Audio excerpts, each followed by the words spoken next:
Des citoyens, rappelait l'ancienne première ministre Elisabeth Borne, continuant la décision de Pape Ndiaye d'augmenter le nombre d'heures d'enseignement moral et civique à l'école. Alors en quoi consiste cette éducation à la citoyenneté et que traduit-elle de notre société? On en parle tout de suite avec nos invités. Pour en parler, je suis ravie d'accueillir à nouveau André Sfer. Bonjour. Bonjour. Merci d'être avec nous. Vous êtes présidente d'honneur du COFRAD et aussi présidente de l'association Éveil. Tout à fait. Également Déborah Caquet, bonjour. Bonjour. Merci d'être avec nous. Vous êtes professeure d'histoire-géographie dans l'Essonne et présidente des Clionautes. Alors parlons des fameux cours d'éducation morale et civique. À l'approche des élections européennes, forcément on se pose cette question. Ce choix de timing n'est pas innocent probablement de la part de l'exécutif. Est-ce que c'est un sentiment que vous partagez? Oui ou non? Est-ce que c'était une urgence d'éduquer les jeunes justement à la politique et au fonctionnement des institutions, André Sfer? Pour moi, c'est une priorité, mais pas une urgence, pour reprendre votre vocabulaire.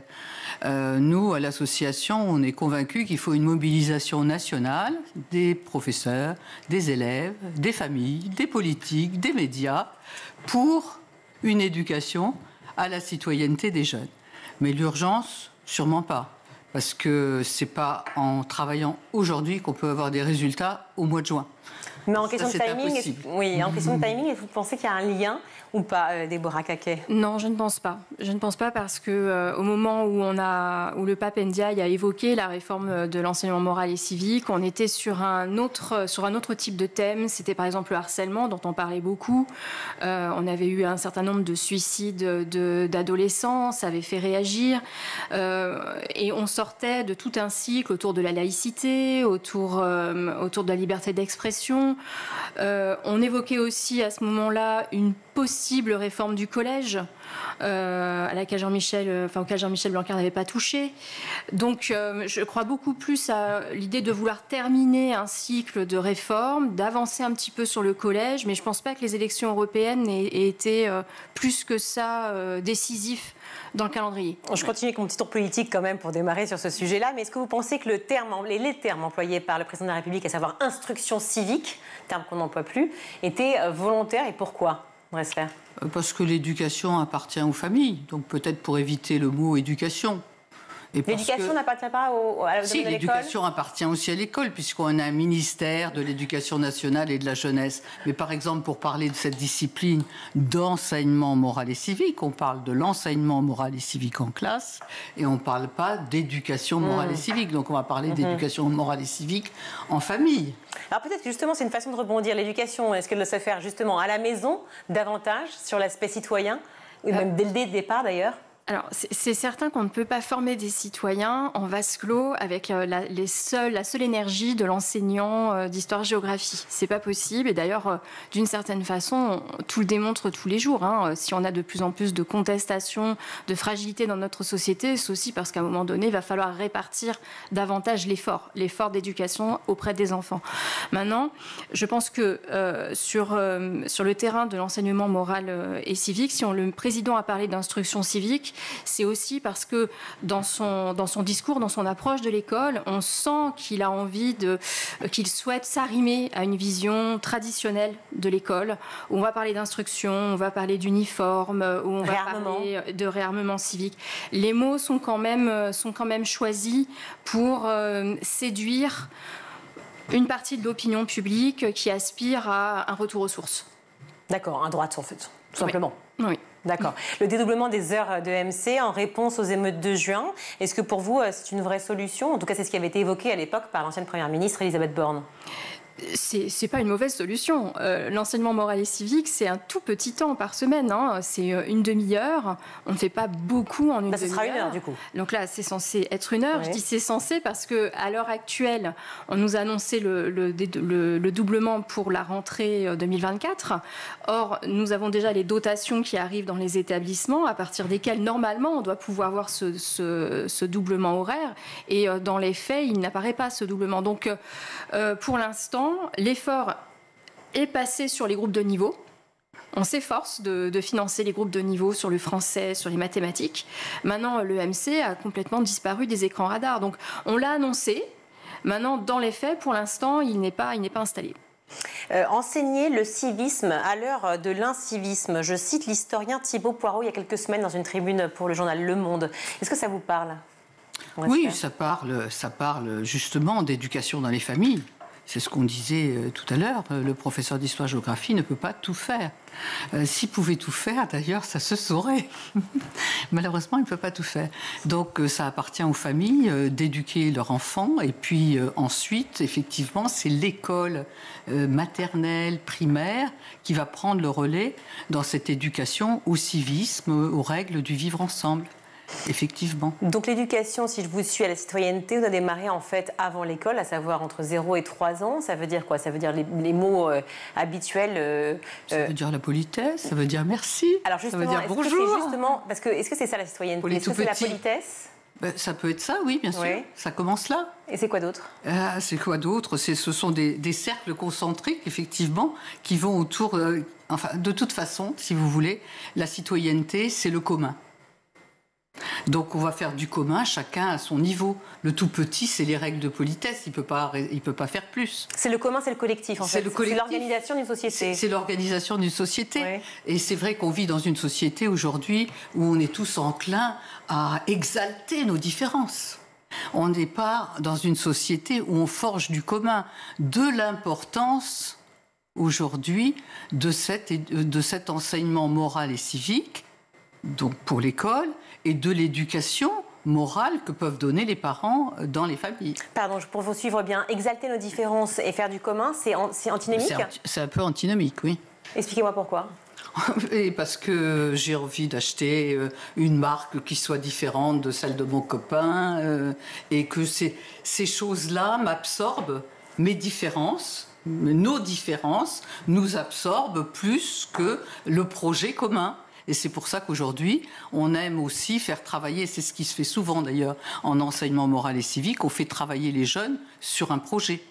Alors justement, parlons-en de ce fameux projet des cours de l'EMC, parce que c'est assez vaste pour nous qui sommes en dehors, si vous voulez, de l'enseignement vraiment précis de l'école. C'est-à-dire qu'on est en dehors de l'école, même si on en parle tous les jours. On se dit, bon, alors, on va peut-être travailler effectivement ce que sont les institutions, j'imagine. C'est ça. Déjà. C'est ça. C'est-à-dire que, effectivement, tout ce qui va être apprentissage du respect, de la politesse, du savoir-vivre, c'est des choses qu'on va attendre quand même d'abord de la sphère familiale.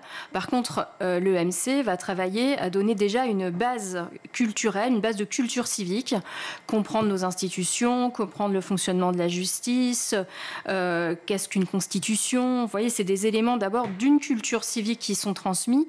Et ensuite, un point qui est important et qui d'ailleurs anime la démarche de projet dont vous parliez, c'est que nous formons des citoyens, pas des sujets. C'est-à-dire des individus qui, à un moment donné, seront des acteurs de la vie publique, interviendront, alors ils vont voter, ils vont se forger des opinions, ils pourront les défendre éventuellement dans des associations, ils pourront avoir de très beaux engagements de cette nature. Mais vous voyez, des gens qui agissent à un moment donné. Et ça, pour pouvoir apprendre cela à des enfants, à des jeunes, il faut être en mesure de les exercer. Ce n'est pas quelque chose qui s'apprend avec un professeur qui est assis à son bureau et qui fait un cours avec un grand 1, un grand 2. Il faut forcément les mettre au travail. Il faut qu'eux-mêmes puissent expérimenter dans la classe qu'ils sont déjà en train d'agir, qu'ils sont déjà en train de faire quelque chose. D'où l'intérêt, effectivement, dans les programmes que nous quittons. Il y avait au lycée une partie qui s'appelle le projet de l'année et qui permettait d'aller à la rencontre, par exemple, d'élus locaux. Voilà, pour qu'un élu local explique ce qu'il fait, donne la réalité de son quotidien auprès d'une association locale, auprès de quantité de structures qui vont aider les enfants à se projeter dans l'avenir. Là, précisément, vous parlez du lycée, mais justement, ce qui est intéressant, c'est que là, c'est au collège. Non, c'est les deux. Le doublement d'horaire dont on parle, oui, c'est au collège. Le doublement d'horaire, oui. Par contre, les nouveaux programmes, c'est pour l'ensemble du système éducatif, du primaire jusqu'au baccalauréat. Bien sûr. Mais justement, ce doublement, pourquoi précisément au collège ? Parce qu'il n'est que d'une demi-heure. Aujourd'hui, le temps réservé à cette instruction civique, si on veut l'appeler comme ça, ou à cet enseignement moral et civique, si on veut l'appeler justement, c'est pas beaucoup. Non, c'est très peu, surtout que les axes définis par Papendai sont vastes. Hein. C'est dans la transmission des valeurs républicaines, mais c'est aussi l'enseignement, l'éducation à l'information et aux médias et à la transition écologique. L'information média, c'est l'éco-citoyenneté. Donc, alors, c'est immense. Il me semble avoir vu que ça avait un peu changé, justement, les appellations de chacun. C'est l'enseignement au développement durable et non plus l'éco-citoyenneté. Je voudrais votre avis sur la question. Et justement aussi, cette allusion à l'éducation aux médias, avec la partie prenante du Clémy, si je peux dire, on avait déjà cette éducation aux médias. Donc, qu'est-ce qu'il y a de nouveau, finalement? Ce qu'il y a de nouveau, c'est que, de toute façon, cette éducation à l'information aux médias, elle existait. Oui. Mais elle existait si les professeurs voulaient bien, puisqu'il n'y avait pas de quota horaire. Donc maintenant, en fait, si j'ai bien compris les axes qui peuvent encore changer, puisque c'est le ministre Papendai qui les a définis. Demain, on peut encore, vu que les programmes... Changer de ministre, vous voulez dire? Non, pas changer de ministre. Je pense que là, pour les professeurs, ça suffit. Mais on peut encore continuer la réforme, puisque les programmes sont en cours de refonte. Donc, on peut intégrer les nouvelles annonces. Alors, parlons-en de ces programmes précisément, avec un professeur d'histoire-géographie qu'on a ici, qui est président des Clionautes. Alors, d'abord, concernant le doublement, oui. Au départ, il était prévu un doublement pour le collège et le lycée. Il n'y avait pas de séparation. Et c'est ensuite, dans les affinages, qu'on a su que ça ne concernait que le collège. Sur les nouveaux programmes, il s'efforce, c'est présenté, vous avez un grand préambule, ensuite vous avez une série de tableaux qui expliquent par niveau ce qui doit être fait. Vous avez une colonne dans ce tableau qui annonce les différents dispositifs existants que l'on peut intégrer au programme. Et c'est là qu'on peut avoir l'éducation aux médias, l'éducation au développement durable, des éléments, vous voyez, qui reviennent et qui sont réinjectés.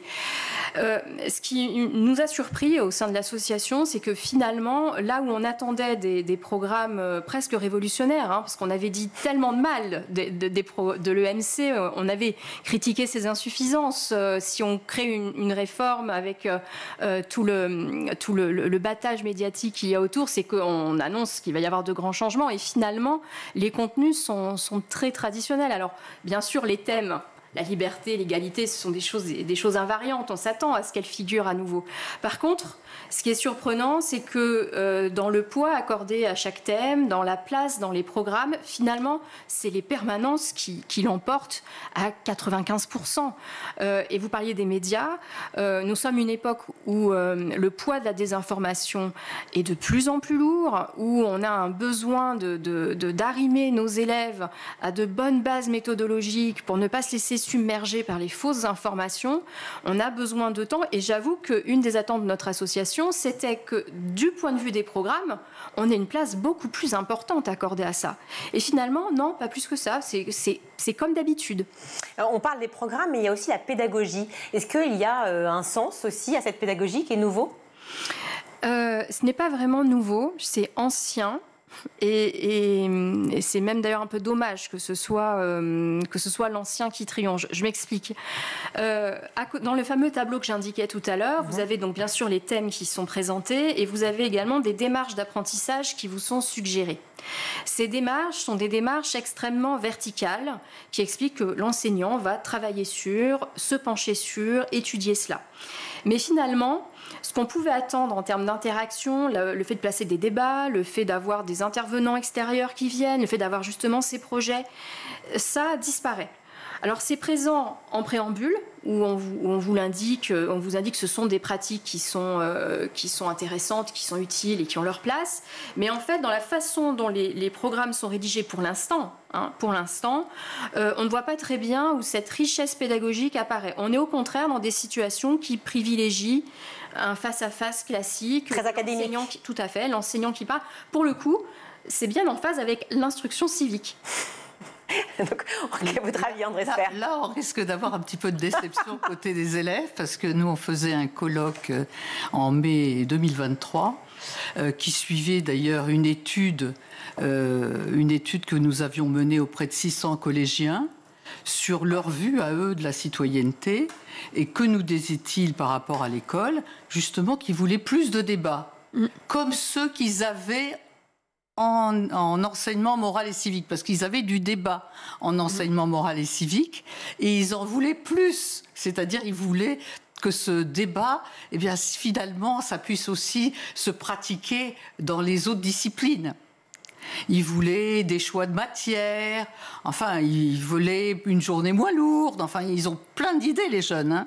Et je pense que pour cette éducation morale et civique, enfin, cet enseignement, décidément, excusez-moi du lapsus, je pense qu'on aurait aussi intérêt, tous, à écouter un peu ce qu'ils ont à nous dire, à valoriser leur travail au sein des instances éducatives, parce que dans un collège, il y a un conseil de vie lycéenne, dans un lycée, un conseil de vie, en lycée, conseil de vie lycéenne, en collège, conseil de vie collégienne, en école, conseil d'école, mais bon, à l'extérieur, on a aussi les conseils municipaux de jeunes, valoriser les contributions des jeunes. Et est-ce que vous pensez, l'une et l'autre, que aussi c'est plus académique, plus rhétorique, parce que justement, peut-être qu'on a un peu peur du débat aussi à l'école, on a peur, et notamment les professeurs d'histoire-géographie avec tous les drames qu'on a vécus. C'est sûr qu'il y a un risque à avoir un débat, hein. C'est d'avoir à un moment donné des élèves qui posent des questions difficiles, des questions où la réponse ne va pas leur plaire, des questions où on n'a pas la réponse tout court et il va falloir la construire ensemble.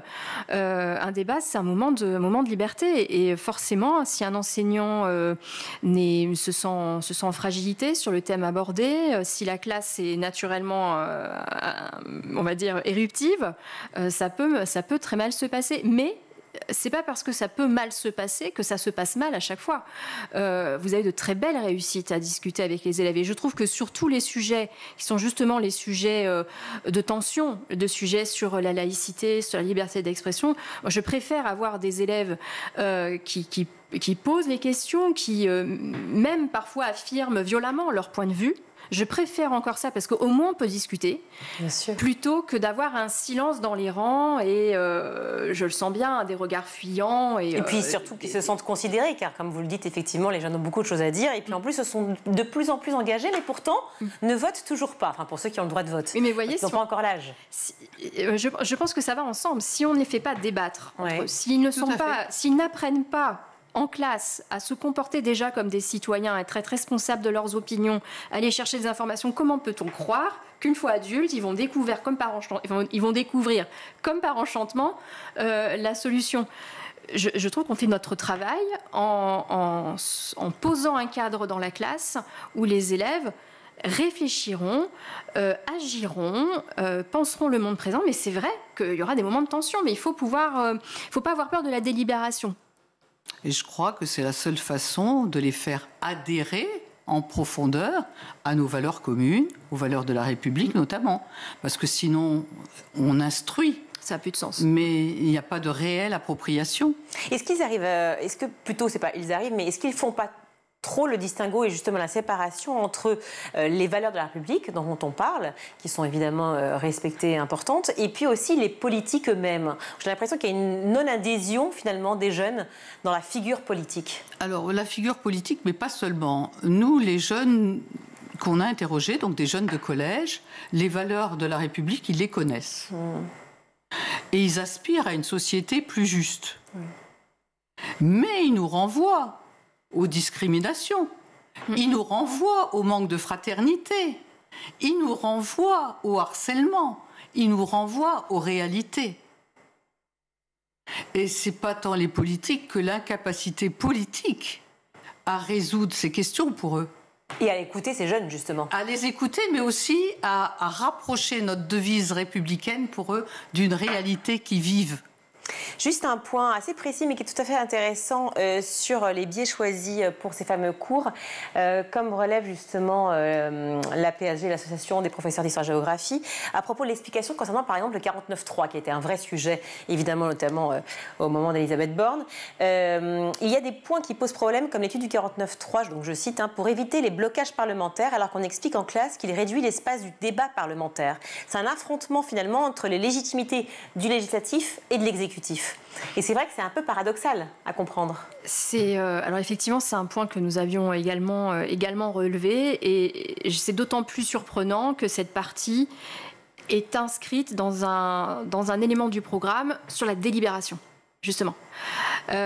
Donc arriver à ce curieux paradoxe dans une partie où on dit que la démocratie, puisque tout le thème de l'année c'est la démocratie, que la délibération est essentielle, et à la fin vous avez ce petit trait, se pencher sur les situations de blocage, je ne sais plus quelle est la formule, l'article 49.3 de la Constitution, qui laisse entendre que c'est la solution. Il y a une formule, vous voyez, la formule laisse entendre que c'est la solution. C'est très surprenant, c'est très surprenant, on ne peut pas dire autre chose. Je pense que dans tous les enseignants qui ont lu les programmes n'ont pu que s'étonner d'avoir une formule pareille. Je ne désespère pas toutefois qu'avec la deuxième lecture, parce que c'est que ces programmes pour l'instant ne sont qu'à l'étape de projet, il y a un certain nombre de choses qui soient reformulées, remaniées, voire disparaissent purement et simplement. Donc si je comprends bien, vous reviendrez sur ce plateau, toutes les deux. C'est sûr, on veut bien voir les fameux programmes. Merci beaucoup d'avoir été avec nous. Déborah Caquet, vous êtes professeure d'histoire-géographie et donc présidente présidente des Clionautes. Et vous, en revanche, André Sfer, vous êtes présidente d'honneur du COFRAD et aussi présidente de l'association Éveil. Merci beaucoup. Merci à vous. Merci. On marque une courte pause, on se retrouve.